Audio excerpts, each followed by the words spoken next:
Si ça dure en tout cas vraiment très longtemps, je pense que ça va être très compliqué de tenir avec le matos et la réserve de matériel qu'on a dans la durée dans tous les cas.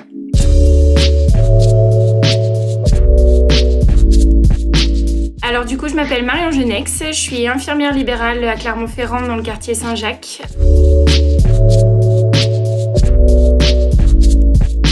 Au niveau national, on voit que quand même dans certaines régions c'est beaucoup plus présent que dans d'autres. Je pense qu'on a la chance nous du coup en Auvergne d'être un peu épargnés par le virus, même s'il faut bien sûr faire attention et prendre ces mots avec précaution, mais a priori là on est plus sur les régions du Haut-Rhin et de l'Île-de-France qui sont vraiment submergées complètement au niveau des patients Covid et dans les hôpitaux surtout. Alors après je sais qu'il y a eu des transferts d'autres régions chez nous. On a l'EHPAD à Lande qui a été plutôt durement touché avec plusieurs décès. Après c'est vrai que bon, pour l'instant en ville en tout cas dans nos patients avec mes collègues on n'a pas de cas, ce qui est quand même plutôt bien.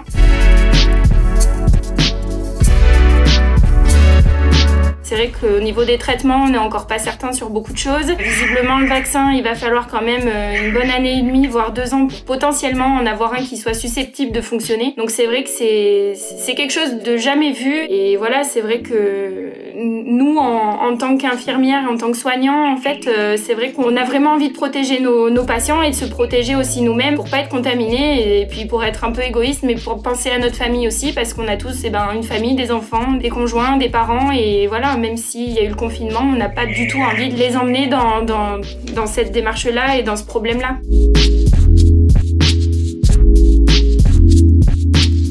Oui, on a des masques pour travailler. Après, c'est vrai que potentiellement dans le temps, on n'en aura vraiment pas suffisamment. À savoir que nous, on a été obligés de se rationner. On est 3.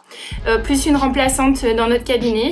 On se rationne, on prend un masque par infirmière et par tournée, donc du coup ça fait un masque par jour a priori, voire 2 quand on a aussi la tournée du soir dans la même journée. Après au niveau du gel hydroalcoolique c'est pareil, il y a eu une ruée là-dessus, on a eu un mal fou à pouvoir en obtenir. Là on en est à utiliser un soluté hydroalcoolique que la pharmacie en dessous du cabinet nous fournit et qu'ils fabriquent eux-mêmes. Au niveau des masques FFP2, c'est pareil, on en a quelques-uns, mais on se les garde au cas où finalement on est des patients Covid aussi, parce qu'on n'en a pas suffisamment.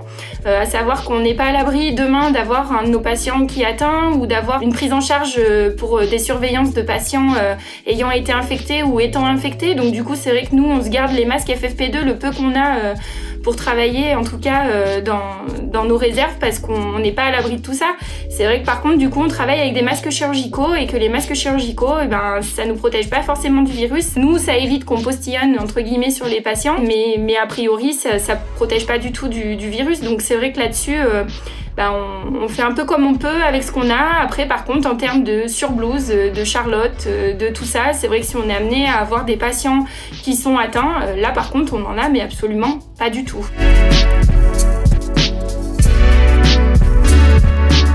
On voit quand même beaucoup de solidarité entre les gens. Je pense que cette façon-là aussi de vivre en ce moment, ça a permis aussi aux gens finalement de se rapprocher sans se voir, parce qu'on entend plein de situations où les voisins finalement vont s'inquiéter un peu plus des voisins d'à côté alors qu'ils n'avaient pas forcément de contact avec eux.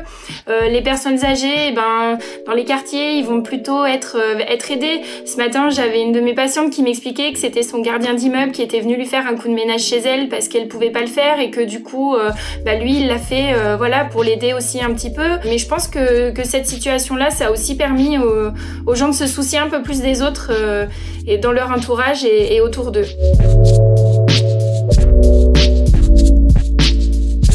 Je vais parler surtout vis-à-vis des infirmières, parce que c'est vrai que on voit beaucoup de choses en ce moment qui moi me mettent un peu hors de moi. Ça a déjà été dit dans plusieurs reportages, plusieurs médias, mais s'il vous plaît, arrêtez de piquer les masques, arrêtez de fracturer les voitures des infirmières qui sont en tournée pour leur piquer des solutions hydroalcooliques, pour leur piquer des masques. Ça sert à rien parce que le problème c'est qu'elles, c'est leur outil de travail, qu'elles ne peuvent plus travailler, donc elles ne peuvent plus se protéger. Si elles ne se protègent plus, elles ne peuvent plus aller soigner les gens.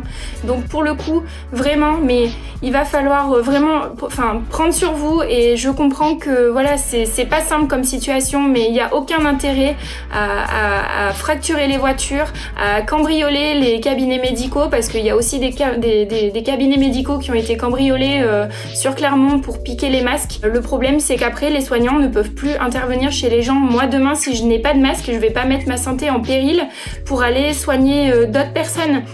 Donc il faut comprendre que si on n'a plus tout ça, il faut vraiment vous dire que nous on pourra pas aller soigner. Ça peut être voilà les personnes de votre famille, ça peut être vous-même parce que vous n'êtes pas à l'abri non plus vous-même d'attraper ce virus. Donc vraiment je pense qu'il faut en appeler aussi bien au civisme que à l'attention de tout le monde. Donc prenez soin de vous mais prenez soin des autres.